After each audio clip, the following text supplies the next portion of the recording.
carta del apóstol Pablo a los Romanos, capítulo 5. Cuando usted lo tenga, glorifica el nombre del Señor, hermanos. Romanos, capítulo 5. Vamos a leer del versículo 1 en adelante, hermanos. Romanos capítulo 5, verso 1 al verso 4, dice la Escritura: justificados pues por la fe, tenemos paz para con Dios por medio de nuestro Señor Jesucristo. Dice la Escritura: por quien también tenemos entrada por la fe a esta gracia, en la cual estamos firmes y nos gloriamos en la esperanza de la gloria de Dios. Y no solo esto, sino que también nos gloriamos en las tribulaciones, sabiendo que la tribulación produce paciencia, y la paciencia prueba, y la prueba es esperanza. Y la esperanza no avergüenza, porque el amor de Dios ha sido derramado en nuestros corazones por el Espíritu Santo que nos fue dado. Padre, te doy gracias en nuestra hora. Te agradezco la oportunidad y la bendición de acercarme a tu presencia. Ahora, a través de tu palabra, Señor, la comprensión por la misma, la cual queremos, Señor, que también seas tú ministrando nuestros corazones, que poniendo en nosotros el hacer como el querer por tu buena voluntad. Tu palabra es fiel y verdadera cuando dice que donde hay dos o tres congregados en tu nombre, ahí estás tú en medio de nosotros, a quien damos honra y gloria, alabanza y adoración por los siglos de los siglos, que tú eres Dios y siempre lo serás. En el nombre de Jesús, amén. Puede tomar su lugar, hermano. Pareciera que la pregunta que acabo de hacer, o la interrogante, o la manera que usted lo quiera comprender, si usted quiere conocer a un creyente, lo tiene que conocer por medio de las pruebas, por medio de las circunstancias o las adversidades, y ahí verá si verdaderamente, hermano, puede permanecer. Y ¿quién en algún momento, hermano, de la vida cristiana no ha experimentado la angustia, las pruebas, o de repente ha escuchado a personas que dicen que ya no pueden más, ya no pueden soportar las circunstancias que pasan? ¿O existirá, mi hermano, alguien que ha comentado y ha dicho, hermano, que pues está a punto, o en el sentido de decir que ya no quiere nada con el Señor? Es decir, que ya dejó de confiar en lo que Dios hace. Y podríamos decir, hermano, que en la Biblia no encontramos algunas circunstancias así. Encontramos personajes bíblicos que aún en medio de todo lo que experimentaron, pudieron permanecer hasta que el Señor les concedió la victoria. Si usted va a la vida cotidiana, se da cuenta que hay muchas personas que ya no siguen a Dios como lo debían de seguir. Hoy en día hay personas que dicen que de una otra manera Dios los va a bendecir y se van por ese concepto. Escuchan mensajes donde las personas tratan de motivar al creyente para entender que toda la vida cristiana siempre va por el ámbito de la bendición, o el poseer o el tener. Y hay otros que se inclinan, hermano, por el concepto de que el camino del Señor siempre es sufrido. Es decir, algunos se inclinan por la prosperidad, por las bendiciones, y que si usted es hijo de Dios no debe de pasar ninguna tribulación, prueba, lucha, porque se supone que es hijo de Dios y Él ya pagó el precio por todo eso. Y hay otros que se inclinan por el concepto de decir, hermanos, que la vida cristiana es contraria a las muchas bendiciones, sino que también se sufre. Pero cuando vamos a la Biblia, hermano, nos damos cuenta que hay ejemplos bíblicos de personas que enfrentaron diferentes tipos de adversidad, diferentes tipos de problemas, diferentes tipos de circunstancias. Esto quiere decir que la vida de seguir a Cristo no es nada más, hermano, el que ya recibí, ya lo tengo en el corazón y siempre voy a vivir, hermano, con el concepto de decir que, pues si soy hijo de Dios, tengo que tener siempre buenas bendiciones.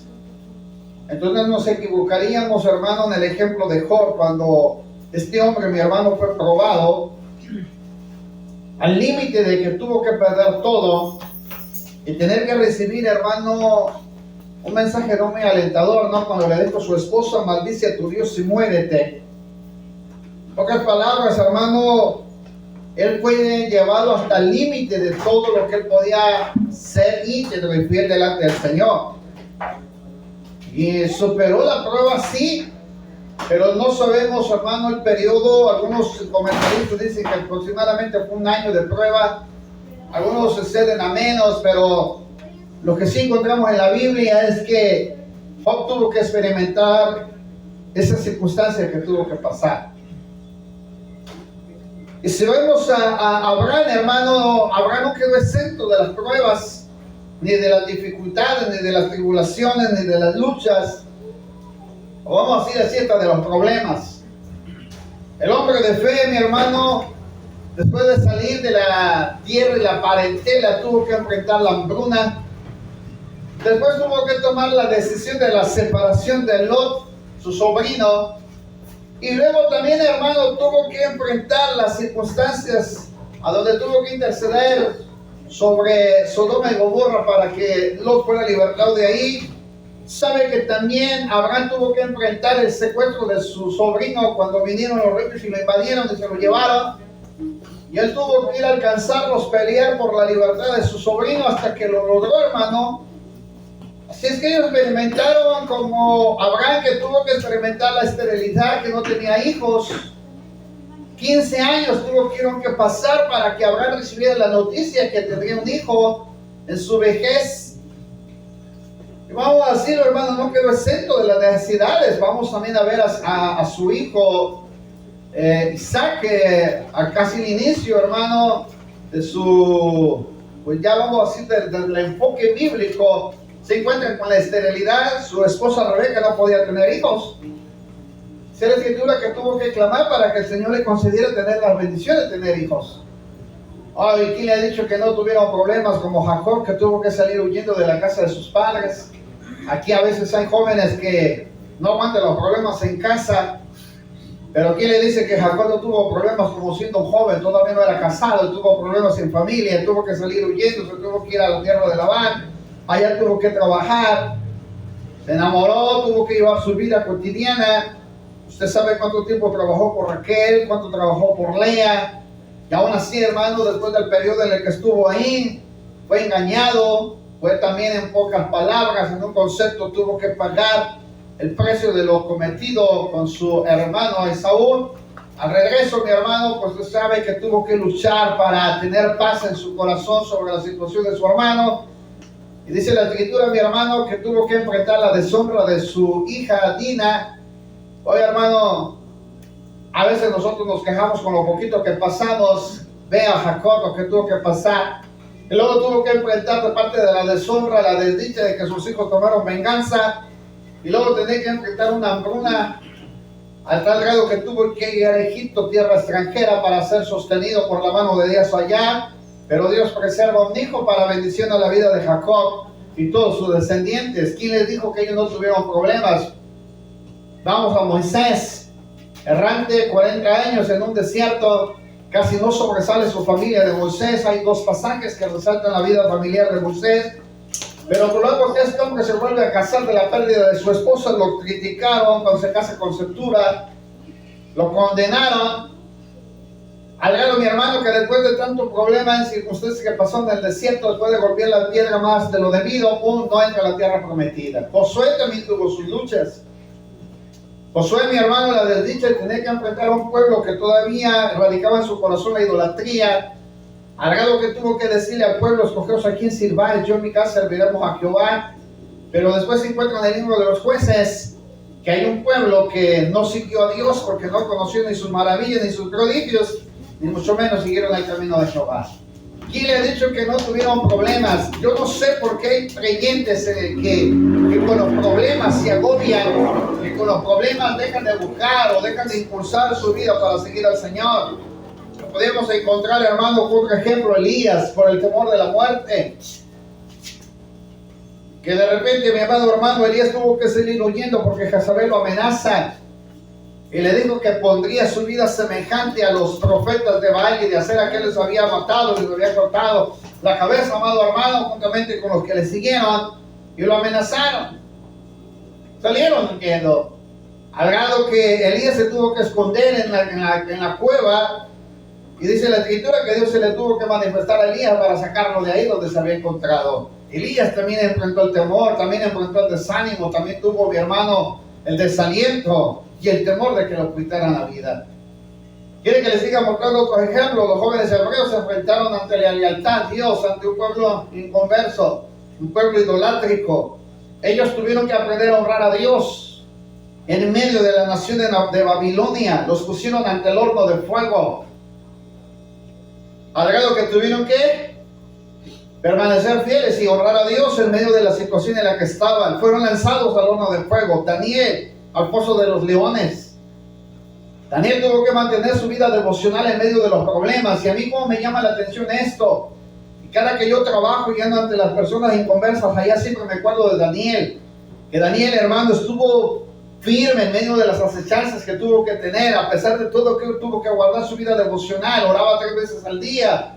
Lo encontraron orando bajo el edicto que habían proclamado, mi hermano, que si alguien honraba a otro Dios fuera del que había sido establecido por Nabucodonosor, tenía que morir y ser lanzado por los leones. Y Daniel no se intimidó ante eso, sino que siguió clamando. Abierta su ventana, miraba hacia Jerusalén. Lo encontraron aquellos hermanos a los cuales habían conspirado contra Daniel y lo mandaron al foso de los leones. ¿Quiere que siga diciendo otros ejemplos? Otro ejemplo, la vida de Sarepta, que tuvo que enfrentar la crisis alimenticia. Iba a comer ella y su hijo, de ahí se iba a dejar morir. Y el profeta Elías también enfrentó la hambruna y de repente tuvo que llegar a la casa de la viuda de Sarepta. La viuda creyó en el tiempo de la crisis que Dios podía proveerle, y durante 3 años y medio Dios le proveyó a la viuda por creer en la palabra del profeta. Amén. Más ejemplos le puedo seguir dando. Jesús ante el Sanedrín. Jesús es un claro ejemplo, mi hermano, de cómo puede soportarse todo lo que puede venir a la vida de las personas. Jesús sabía que su vida iba para la muerte. Él estaba anticipando su muerte. Le estaba diciendo a los discípulos, Juan capítulo 14 hasta el 17, encuentra hasta usted la oración que Jesús hace por sus discípulos. Y él mismo les dijo, estas cosas os he escrito para que a mí tengáis paz. En el mundo tendréis aflicción, pero confía, yo he vencido el mundo. Y lamentablemente, mi hermano, encontramos que los discípulos se llenaron de temor. Pero en medio del temor, en medio de las circunstancias, Jesús habla y les dice, no los voy a dejar huérfanos, les voy a enviar el Consolador, el cual estará con vosotros. Jesús sabía que todos teníamos que enfrentar todo este tipo de adversidad. ¿Y quién recuerda a Pablo y Silas cuando fueron metidos a la cárcel hasta allá, hasta lo profundo del calabozo, después de haber sido azotados? Y Pablo dice que fueron azotados. Dice la escritura que ellos honraron, alabaron, glorificaron, exaltaron el nombre del Señor, oraron, cantaron himnos a la medianoche, maltratados y golpeados en sus cuerpos, hermanos, y aún así tuvieron el aliento de poder honrar y alabar y glorificar el nombre del Señor en medio de las circunstancias que estaban. Y no se acuerda del naufragio de Pablo, del libro de los Hechos.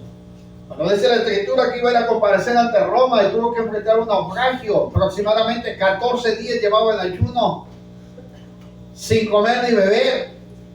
Y de paso, mi hermano tuvo que esperar a que Dios de una u otra manera le pudiera hablar a la vida del hombre, aquel siervo del Señor que ya lo había llamado para el ministerio. Y tuvo que soportar un naufragio.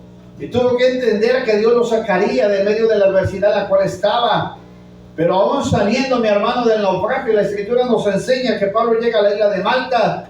Y aún así, mi hermano, le prendió la serpiente del brazo. Y dice la escritura que aún así Pablo tuvo que permanecer, siguió delante en medio de todo lo que estaba enfrentando. Y todavía, mi hermano, hizo señales y milagros en la isla de Malta, cuando el Señor permite un milagro sobrenatural. Ahí, mi hermano, en ese lugar. Así es que no estamos exentos de la vida de estos hombres o mujeres. Recuerde la esterilidad de Ana, que tuvo que clamar para que Dios le concediera un hijo cuando ella no tenía ni siquiera un hijo para honrar a Dios y llevar sus sacrificios, hermano, cuando en aquel entonces ella era estéril. Yo le pudiera mencionar también a Noemí, pérdida de esposo e hijos. Quiere que les vaya comentando, que les siga hablando de todos los que están dentro de la Biblia, que no hay ninguno exento, que pudieron que pasar las circunstancias como Jeremías. El hombre que profetizaba en un tiempo difícil, un tiempo complicado, aun cuando él tenía que hablar la palabra, aun cuando fue metido a la cárcel, aun cuando fue metido mi hermano ante el estiércol. Dice la escritura que le llegó de hombros hacia abajo, prácticamente lo único que salía de la cabeza del estiércol de Jeremías era su cabeza. Y de ahí mi hermano lo sustentaba con un pan y con un vaso de agua, era todo lo que le daban a Jeremías. Usted denle gracias a Dios por lo que le sustenta. Al menos Jeremías tuvo que profetizar en un tiempo tan complicado. Después de que lo sacaron, lo exhibieron ante el público para así demostrar, mi hermano, que Jeremías no estaba exento de las circunstancias que pasaban cada uno de ellos.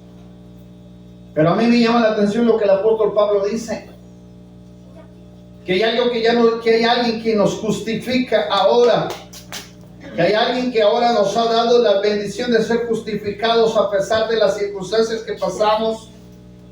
En la carta a los Romanos capítulo 5 dice: justificados pues por la fe, tenemos paz para con Dios por medio de nuestro Señor Jesucristo. Y luego dice la escritura en Romanos 8: ninguna condenación hay pues para los que están en Cristo Jesús. Hoy la acechanza del pecado, del temor de la muerte, la adversidad o la lucha contra el enemigo, hay alguien que nos justifica, es decir, hay alguien que está a favor de nosotros mientras estamos en la vida. ¿Qué es lo que pretendo llevarlo con este mensaje? Mira, amado hermano, la Biblia no se equivoca cuando dice que el amor de muchos se enfriaría. Siempre he estado tratando de pensar o analizar a profundidad por qué el Señor Jesús le dijo a la descripción de las señales antes del fin que el amor de muchos se enfriaría. Y ustedes saben los sucesos, las circunstancias que han estado pasando. Y muchos creyentes, hermano, ha dejado de tener ese anhelo de buscar a Dios como al principio. No de extrañarse, encontrar, hermano, adversidades en el camino. Pero Pablo refiere la justificación por la fe. Es decir, hermano, quiero que me vaya entendiendo lo que le voy a decir. Pablo nos da a nosotros que por medio de Jesucristo hoy somos justificados por la fe. Es decir, que en medio de todo lo que nosotros pasamos, hermano, nuestra vida tiene que estar centrada en una vida de fe. Es decir, hermano, nuestra vida tiene que estar centrada en una vida de fe.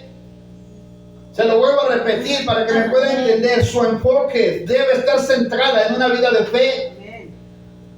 Ahí es donde tenemos que estar aplicando la fe.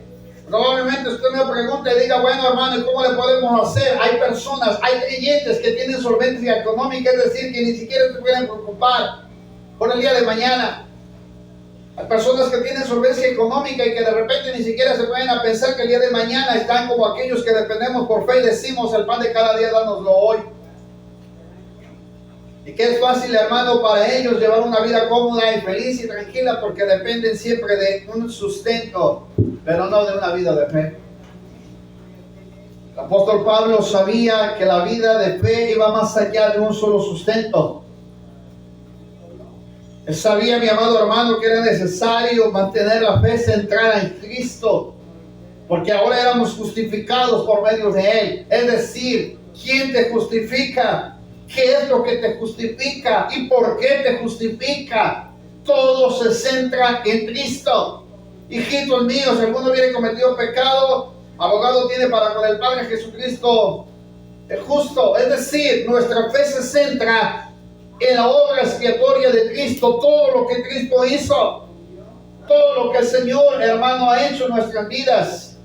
Y ahí por eso me causa tristeza, sí me causa tristeza, porque muchas personas, cuando vienen los problemas, cuando vienen las situaciones económicas, las situaciones difíciles, la tristeza, la enfermedad, la persecución, el maltrato, la soledad, la muerte, tiende a desviarse del camino del Señor, tiende a encerrarse en un círculo, hermano, en donde no permite que Dios pueda obrar en medio de todo lo que Él puede hacer. Siempre he recordado que cuando vienen los problemas vienen con un fin, y cuando vienen las circunstancias vienen con un fin.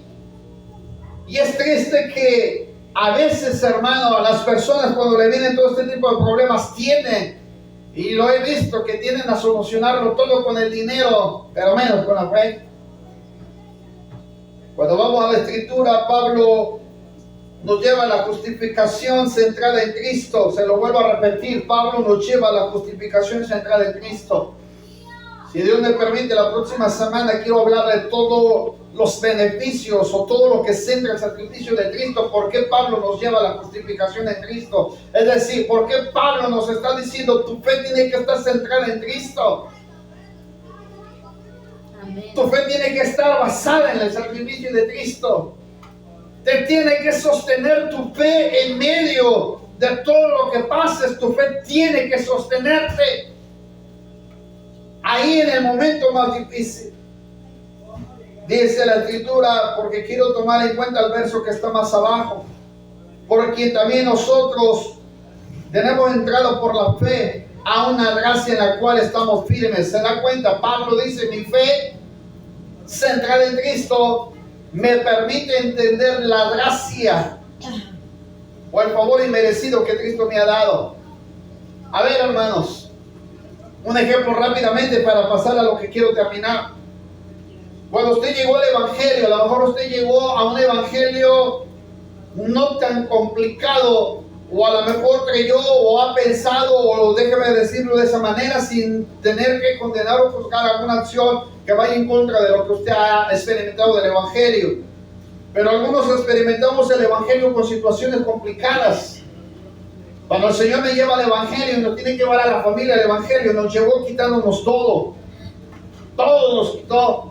O puedo decirlo así, que no es que Dios nos haya quitado todo, sino que cuando llegamos al Evangelio, el primer enemigo con el que nos enfrentamos es con Satanás, el segundo enemigo con el que nos enfrentamos es con el mundo, el tercer enemigo con el que nos enfrentamos es la carne, y el cuarto enemigo con el que nos enfrentamos somos nosotros mismos.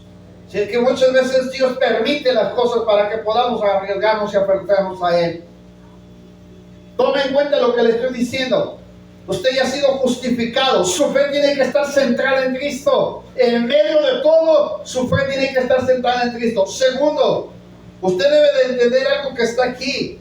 Pablo dice, porque también tenemos centrada por la fe a esta gracia en la cual estamos firmes. Segunda cosa, usted debe de entender que por la fe, usted debe de entender, yo debo de entender que por la fe hemos tenido acceso a la gracia que Dios nos ha otorgado. Es decir, Dios nos ha otorgado por fe su gracia.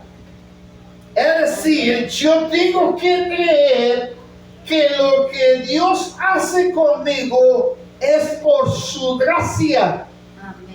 No es porque sea bien, hermano. Si Dios lo bendice, es por su gracia. Si Dios le provee, es porque Dios le está dando algo por misericordia. No es que seamos buenos, porque entonces nos equivocaríamos al decir que la Biblia dice que no hay ni un justo delante de Él, por cuando todo el pecado está destituido de la gloria de Dios.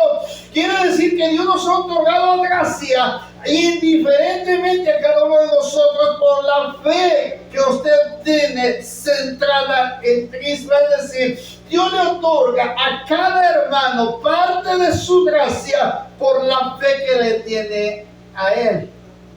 Amén. Y ahí donde usted va a ver que hay hermanos que cuando confían y se centran su fe en Cristo y venga la enfermedad, ellos están confiando en que Cristo los puede sanar, los sana porque ha hecho milagros en muchas personas. Eso significa que cuando ellos centraron su fe en Cristo y mantuvieron su fe, Dios les otorgó por la gracia la bendición de la sanidad. Y a lo mejor usted muchas veces dice, ¿y a mí por qué Dios no me sana? Porque no tienes una fe firme y centrada en Cristo. Y por más que yo le oro a Dios para que me sane y no me sana, bueno, significa que te falta fe. ¿Está entendiendo? Amén. La tercera cosa que Pablo nos refiere ahí, mi amado hermano, dice la Escritura, la cual esa gracia nos hace estar firmes. Se imagina, para avanzar al tercero, cuando usted experimenta la gracia de Dios en su vida, usted se mantiene más firme. Se mantiene más firme.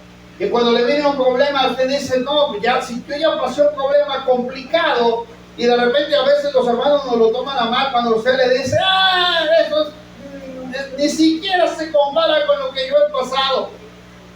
Hermanita que tiene ciertas circunstancias, ya no quiere venir a la iglesia y de repente usted dice, no, pues la hermana eso lo está haciendo demasiado grande. Si ella hubiera experimentado lo que yo pasé, o yo lo entendería, vaya, a lo mejor. Pero ella con tantito ya no quiere venir. Recuerdo a la hermana Juanita que le dolía la cabeza y un día pasó la hermanita, porque hay una hermanita que siempre se la llevaba al templo a los domingos por la mañana y le dice, hermana, vamos al templo, ya le tocaba la puerta y la hermanita vio, le extrañó que la hermana no había salido y de repente pues sí, le volvió a hablar, vio que no salió. Ella se fue a la oración de la mañana, las 5 de la mañana tenía la costumbre de irse al templo a orar, de repente se fue, ella estuvo orando y le dijo, Señor, yo te pido por la vida de mi hermana, no sé qué le haya pasado, no me abrió la puerta, no sé qué haya pasado, salió, no sé. Cuando se puso a orar, terminó, pasa por la mañana, como a las 7 de la mañana, vio la puerta todavía cerrada, le toca y ve sale su hijo, perdón, de la hermana, le dice, oye hijo, pues pasé para ver a la hermana Juanita y mire, ay hermana, es que mi mamá se sentía cansada, le dolió un poco la cabeza, no podía salir, se sentía incómoda, le dio resfriado y todo eso. Ok, agarró eso. La hermana le extrañó, que no haya ido, se fue. Pero en una mañana, hermano, había una ancianita que esa no faltaba a la oración siempre. Llegó la hermanita con temperatura, sí, llevaba dolor de huesos, son circunstancias, pero la hermana como pudo llegó al templo. Y las escuchó hablando las dos hermanas, como el tercer día las escuchó hablando. Oye hermanita, ¿por qué no faltas? Es que me dolía la cabeza, se ve cansada. Y mira, usted supiera como supiera. Y la hermanita la estaba escuchando. Terminamos la oración. Le dice, oiga hermana, la vemos un poquito decaída, con el semblante medio así, como que se siente enferma. Pero la vemos que está usted con la entrega y la dedicación de orar y clamar. La hermanita le dice, sí, dice, traigo dolor de cabeza, traigo dolor de huesos, traigo temperatura. Pero una cosa sí les puedo decir, también traigo la misma necesidad de orar como todos los días.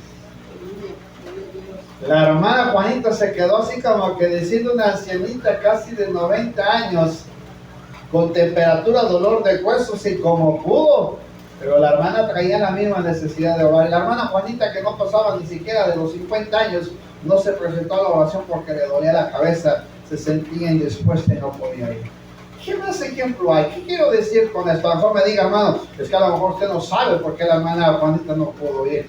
No estoy juzgando el por qué no fue, sino a mí me llamó la atención la gracia que Dios le había otorgado a esa anciana, que aún en medio de lo que ella estaba pasando estaba firme,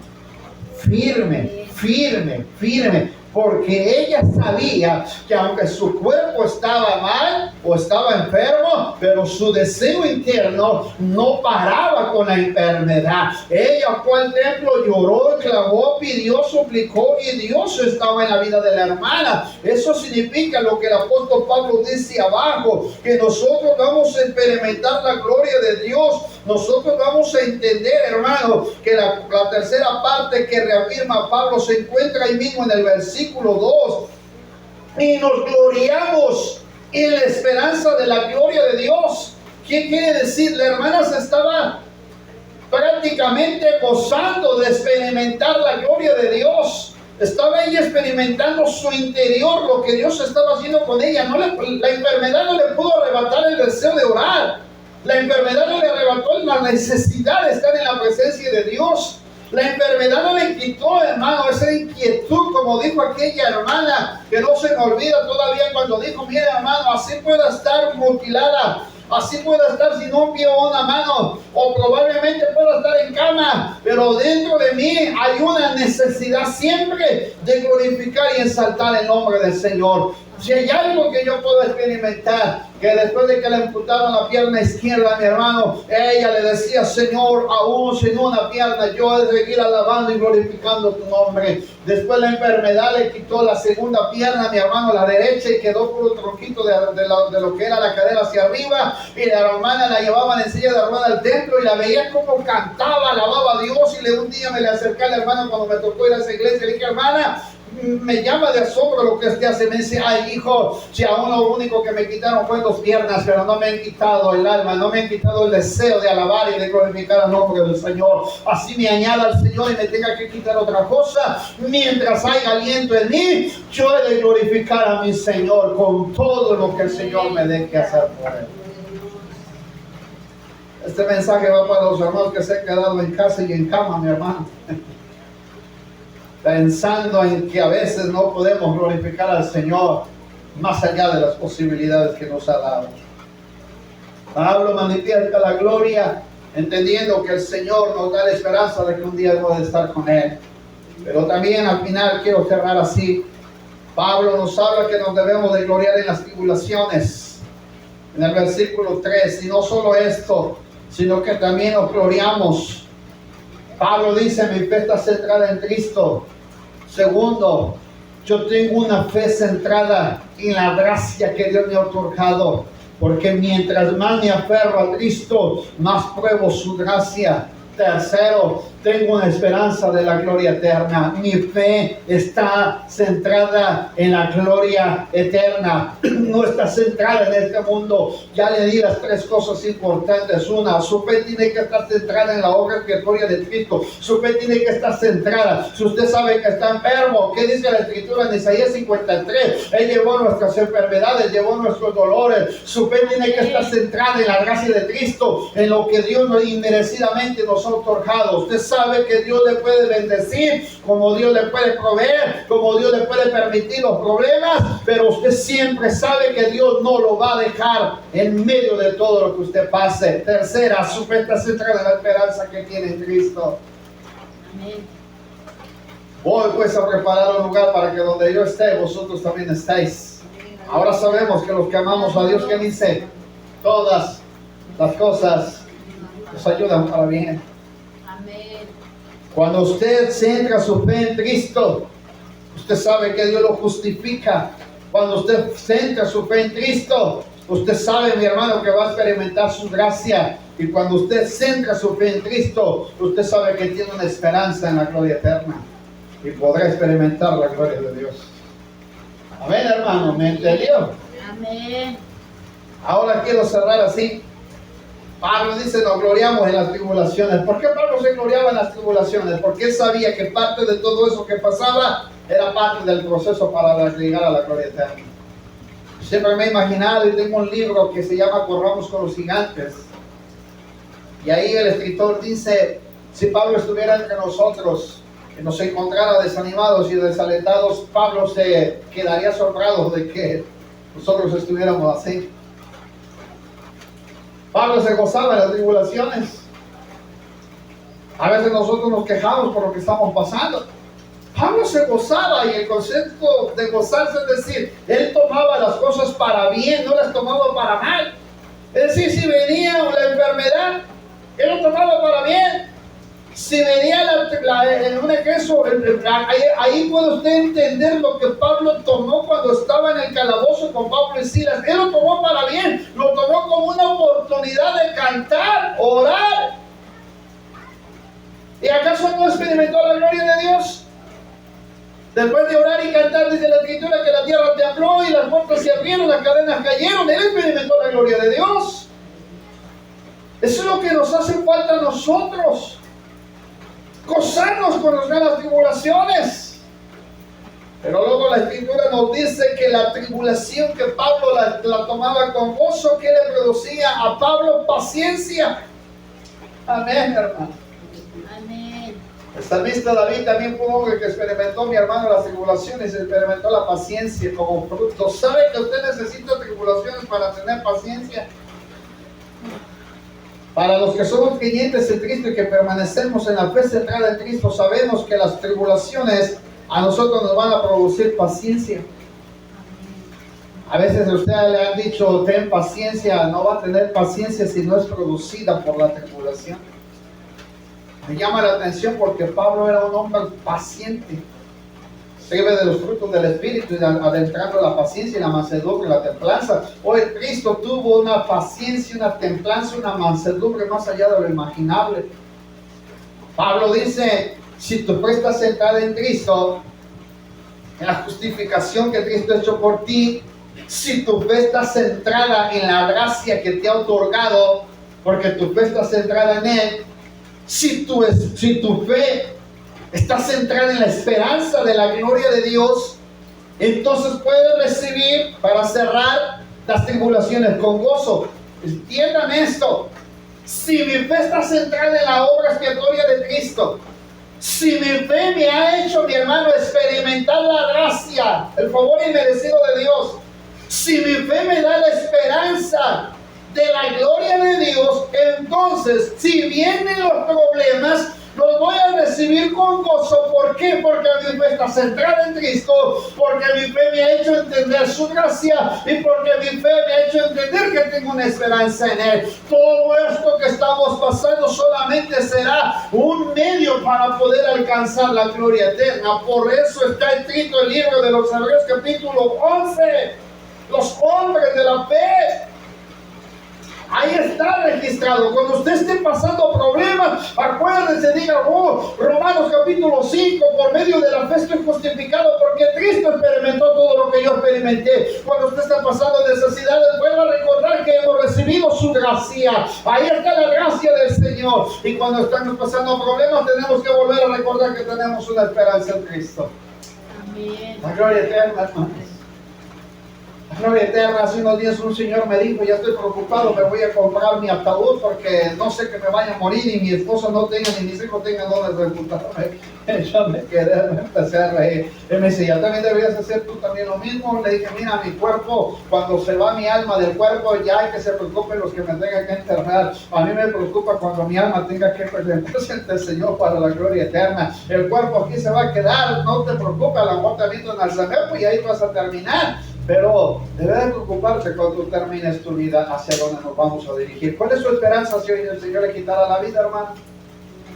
¿Cuál es su esperanza? La gloria eterna. Esa es su esperanza. Amén. Amén. Y quiero cerrar así. No solamente Pablo se gozaba en las tribulaciones porque sabía que le producía paciencia, sino que la paciencia le daba la facultad para poder entender la prueba.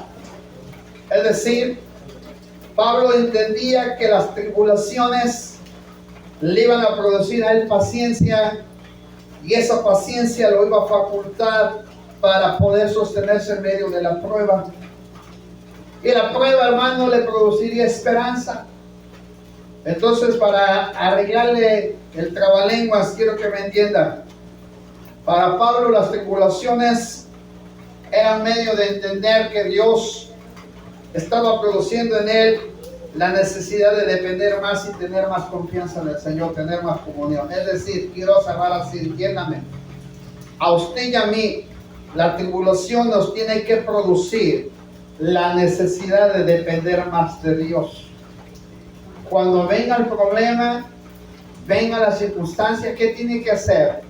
Depender más de Dios. Quiero preguntarle, y ya con esto concluyo. ¿Dios lo ha dejado en medio de algún problema? En los meses pasados estábamos teniendo circunstancias económicas, adversidades,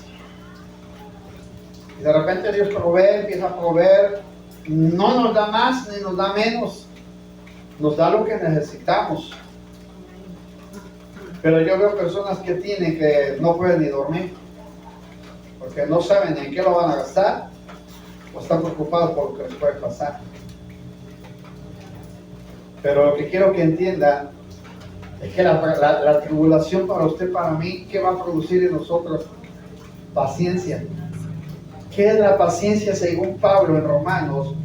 La paciencia es la facultad que produce el Espíritu Santo en el creyente para depender de Dios. Escuche bien para terminar.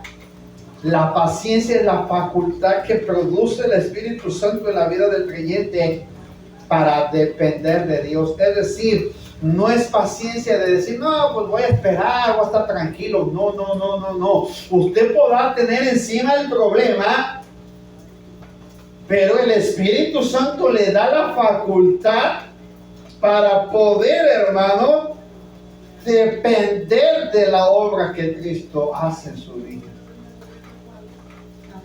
Eso es lo más glorioso. ¿Por qué? Porque el Espíritu Santo está actuando en nosotros por nuestra fe que tenemos en Él. Así es que el Espíritu Santo interviene. Por eso usted ve que Pablo podía sostenerse en medio de todo. Por eso usted puede entender que Pablo, a pesar de estar golpeado y maltratado, pudo Pablo, el Espíritu Santo. ¿Quién actuó en Pablo para poder cantar y orar? Fue el Espíritu Santo. No fue su sentir de Pablo, fue el Espíritu. Ahí en medio del dolor, algo que pudiéramos entender es que el Espíritu Santo actuó en la vida de Pablo, y en vez de experimentar el dolor, en vez de experimentar los golpes, los barazos que le dieron, en vez de experimentar, hermano, los asombros de estar metido en ese calabozo, y de ver a Silas, hermano, a lo mejor sangrando, golpeado, y llenarse tal vez de tristeza al ver a su compañero, no, ahí el Espíritu Santo entró en medio de los dos, y ellos tomaron la tribulación con esa paciencia que el Espíritu Santo solamente sabe producir. Usted puede estar sin dinero, angustiado por el dinero, pero puede algo más. El Espíritu Santo puede entrar en su sentir, puede entrar en su mente, puede entrar en su corazón, puede entrar en sus decisiones. Y el Espíritu Santo, mi hermano, yo no puedo decir cómo actúa, porque actúa de diferentes maneras, pero el Espíritu Santo puede decir: hey, calma, tranquila, tranquilo, mira. El Espíritu Santo empieza a tomar el control de pensamientos, el control de decisiones, el control de acciones. Empieza a tomar ahí el control, y de repente usted no se da cuenta cómo Él está haciendo las cosas para que lo lleve a depender de Dios. Por eso aún puede usted experimentar la prueba, porque la paciencia tiene que estar equilibrada entre la prudencia, entre la tribulación y la prueba. ¿Quién da el equilibrio entre la tribulación y la prueba? Que diga, hermano, semejante, no, las tribulaciones van muchas veces más allá, porque una tribulación puede tardar 6, 7, 8, 9, 10 o hasta un año, 2 años, 3 años. He visto hermanas que están enfermas, Dios las ha sanado, pero ¿cómo dependen del Espíritu Santo? Ahí está el Espíritu Santo obrando en ellas. Pero puede haber, mi hermano, pruebas, y una prueba son diferentes. La prueba puede ser una prueba distinta en cada etapa de su vida, pero el Espíritu Santo sostiene la persona, aún en la prueba, aún en la tribulación. El Espíritu Santo tiene que obrar en la vida de nosotros. ¿Y cuál es el resultado del equilibrio que produce la paciencia por medio del Espíritu Santo? Es la esperanza. La esperanza, traducida, mi hermano, ahí en el libro de Romanos, significa seguridad plena. ¿Se da cuenta? Una seguridad plena de que Él no lo va a dejar. Por eso Pablo dijo: ni lo alto. ¿Quién se atreve a decir eso más que el apóstol Pablo, que tenía el Espíritu Santo obrando sobre su vida y que tenía una paciencia tan terrible? ¿Quién se atreve a decir las palabras del apóstol Pablo, de ser ni lo alto ni lo bajo, ni lo más profundo nos puede separar del amor de Dios? Pablo sabía bien que su fe estaba centrada en Cristo, en el sacrificio de Cristo, mas ya no vivo yo. Es difícil decir eso, sí, hermano, porque Pablo sabía, y lo dijo muy claro: con Cristo estoy juntamente crucificado. Ya no vivo yo, mas vive Cristo en mí. Lo que antes hacía en la carne, ahora lo hago por la causa de Cristo en mí. Pablo centraba su vida en Cristo. Pablo dependía de la gracia de Cristo. No es la gracia la que nos hace estar sonrientes acá enfrente y que tengamos la cualidad para caerle bien a la gente. No, la gracia es lo que otorga Cristo en nuestra vida por la fe. Pero Pablo tenía su fe centrada en la esperanza de la gloria eterna. Hebreos no se equivoca diciendo en el capítulo 12:1: puesto los ojos en Jesús, el autor y consumador de nuestra fe. ¿Qué quiere decirle con esto? Goces en la tribulación, goces en la prueba. Tiene que permitir que la prueba y la tribulación vengan a su vida, porque el único que puede sostenerlo, ayudarlo y alentarlo a depender más de Dios por medio de su fe es el Espíritu Santo, para producirle paciencia. Y no se ha puesto a pensar que si yo tuviera un pizarrón aquí, le pondría la tribulación al lado izquierdo, le pondría la tribulación al lado derecho, pondría en medio, mi hermano, la paciencia, pero arriba de la paciencia hay una palabrita que todos hemos ignorado, que se llama esperanza. Y la esperanza es la seguridad plena que se tiene en Cristo. Entonces sacaríamos una cruz y entenderíamos que el único que le da la esperanza de sostenernos ante la prueba y en la tribulación es la paciencia que produce el carácter, como dijera un predicador, el carácter dominado por el Espíritu Santo. Eso se llama paciencia. Es terrible esto, pero necesitamos esperar que el Espíritu Santo, en medio de la tribulación, en medio de la prueba, nos dé un carácter dominado por el Espíritu Santo. Esto no es fácil, porque todos experimentamos adversidad, circunstancias, problemas, y a veces nos tronamos los dedos pensando en todo lo que tenemos que hacer. Pero qué tremendo es cuando el Espíritu Santo está en ti. Él te hace ver lo de la viuda de Sarepta. Voy a comer yo en mi hijo hoy. Mañana nos vamos a dejar morir. Y viene la palabra del Señor: ay mujer, dame a mí primero. Y el Señor le dijo a la viuda: dame a mí primero. Y después ve y haz como tú has dicho. Luego ve y vas. Y cuando la mujer va por la fe en la palabra que el profeta soltó, la mujer había dado unos cuantos pasos en fe. El profeta le dijo: mujer, detente, porque así dice Jehová, la botica de aceite no va a escasear, ni la harina va a escasear por la palabra de Jehová. Se mete la mujer a preparar el alimento, y ese día comió el profeta. Por la noche cenó el profeta y la mujer y el hijo. Al siguiente día la tinaja de harina y el aceite seguía ahí. Vuelve a preparar el almuerzo, y vuelve a preparar la comida, vuelve a preparar la cena, y ahí el Señor estaba proveyendo. La mujer no dudó, que al tercer día vuelve a pasar el mismo proceso, al cuarto día el mismo proceso. Pasaron los días, 3 años y medio. La mujer, en medio de un tiempo de escasez y que no había lluvia, pudo comer por su fe. Hermanos, si a hoy usted le hubieran golpeado como Pablo y Silas, pero no tiene la paciencia, probablemente estuviera renegando, peleando, luchando contra Dios, diciendo: ¿por qué me vas a permitir pasar esto? ¿Alguna ocasión para que se ponga de pie? ¿Alguna ocasión usted vio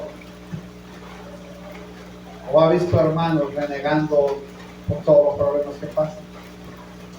Cuando renegamos, cuando sacamos nuestro interior y sacamos nuestra inconformidad, es porque el Espíritu Santo no está produciendo paciencia en nosotros. Eso significa que el Espíritu Santo no le estamos permitiendo obrar para el propósito por el cual Él quiere estar en nosotros. Pablo nunca nos pasa por alto que necesitamos al Espíritu Santo para producir paciencia. El antídoto más grande que usted puede tener para enfrentar las tribulaciones y las pruebas es al Espíritu Santo. Póngase de pie, hermano. En el Getsemaní el Espíritu Santo lo preparó a Jesús. En la vida terrenal el Espíritu Santo preparó a Jesús. En la crucifixión el Espíritu Santo estuvo ahí. En la resurrección el Espíritu Santo estuvo ahí. En la situación de inicio de la iglesia el Espíritu Santo estuvo ahí. Y hasta el día de hoy el Espíritu Santo sigue estando con nosotros. ¿Qué necesitamos? Dejarlo que obre para que nosotros podamos salir adelante en medio de todo lo que pasa. Te voy a pedir que se ponga de pie. Ahí donde está, quiero que usted le diga: Señor, en esta hora, Padre, necesito centrar mi fe en ti. Necesito, Señor, volver a recordar